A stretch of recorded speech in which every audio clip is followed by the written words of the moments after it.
Alhamdulillah Rabbil Alameen, lahu al-hamdu al-hasan wa thana'u al-jameel, wa ashhadu an la ilaha illallah wahdahu la sharika lah, yaqulu al-haqqa wa huwa yahdi as-sabil, wa ashhadu anna Muhammadan abduhu wa rasuluh, sallallahu alayhi wa ala alihi wa ashabihi wa tabi'een lahum bi ihsanin ila yawm ad-deen, amma ba'd.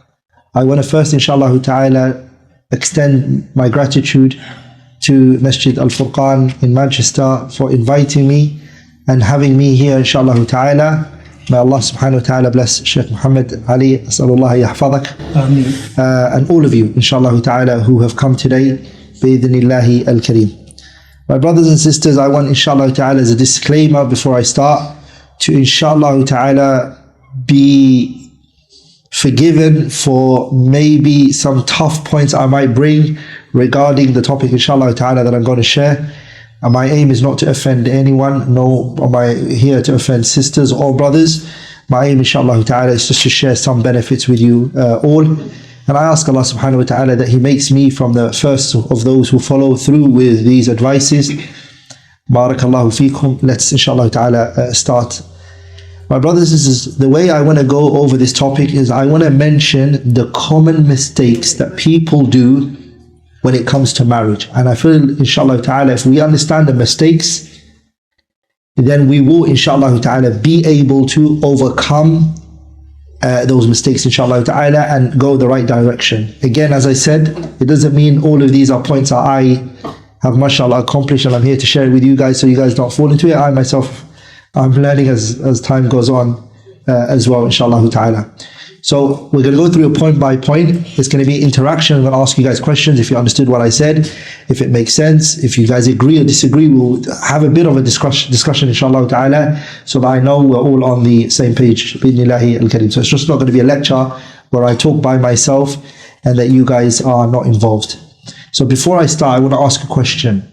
Who was born after 1998?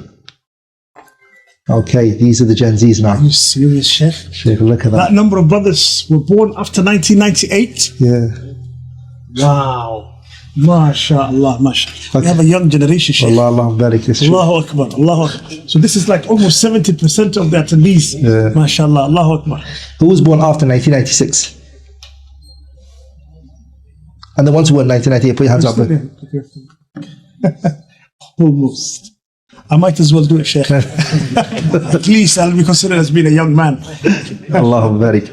So the reason I asked this question is because I want to separate the Gen Zs from the millennials. Allahu Akbar. So I know majority of the people here are Gen Z, so the speech is going to be in a different way for you guys. And the millennials in a different way, inshallah ta'ala.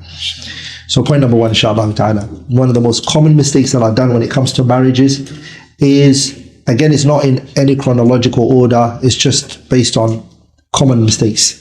The first mistake that I feel is when people get married, they have issues with how to resolve problems between the mother and the wife. So this is the first common mistake. How my parents and my wife. This issue falls into one of the two extremes, either extreme negligence of the parents or extreme exaggeration.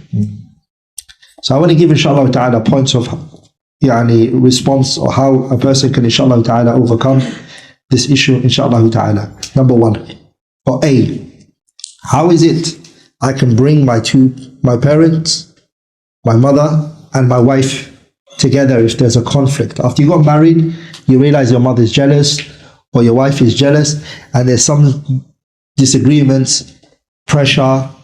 How do you manage, inshallah ta'ala, to bring the two, bridge the problems? A, number one, write this down. You have to study the nature of the two people. If your mother has a soft nature and your wife has a tough nature, or if your mother has a tough nature and your wife has a soft nature, first of all, the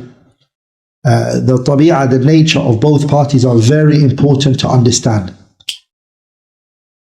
And you have to make it clear from the get-go that obedience of your mother is always going to have to be there. There is no way that you can be married to your wife and be disobedient to your mother. So that needs to be made clear at the beginning. But what you need to do is, knowing both of them, their character and their personality, this is where your siyasa, you being the man in the marriage, comes into place. This is what you do, brothers. Number one, you be fair to your wife if she feels a certain way. Some brothers, they disregard the wife. And some brothers, they align with the mother. So insaf is important. Insaf means what? Justice and fairness is important. Insaf is zawja, because she's come in, automatically you pound on her, you put all the blame on her. And that's not fair. Allah subhanahu wa ta'ala prohibits injustice. So insaf is zawja. How is that? By recognizing her rights. بِمَعْرِفَةِ حَقِّهَا. Recognizing that Allah subhanahu wa ta'ala has given her rights. So that means you don't take everything you hear about your wife. You don't accept it on face value. You don't. That's an important point. Another one is, in Islam, to bring two people together, you're allowed to lie. This is the halat where kadhib is permissible. Look how important it is. So you can buy a gift for your mom and say, my wife bought you this gift. Or you can buy a gift for your wife and say that my mom bought you this gift. Are we all together, brothers? This will create love, as the Prophet told us this. What did he say? Tahadu, tahabu. Gift one another and you will love one another. Another thing that you can do is at-tafahum ma'a zawja. Sitting with your wife and telling her, my mother is like your mother. If your mother told me off and was not nice to me, what do you expect me to do? You would expect me to be respectful, caring, and understand that this is your mother and I have to respect her. And I expect the same for you when it comes to my mother.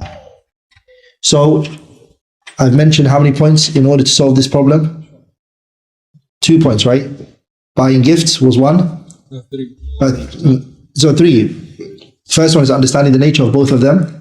Number 2 is what? Yeah, being just and understanding, and that falls under knowing their nature. Second one is buying gifts. And the third one I mentioned was what? Speaking to wife and having a conversation with her and telling her, listen, my mother is a part of me, just like your mother is a part of you. I respect your mother even if she's not nice to me. Because she's your mother and she's been manzilatil walida. She's like my mother. So I respect her. And I expect the same from you. That's the first mistake that people do when it comes to marriages.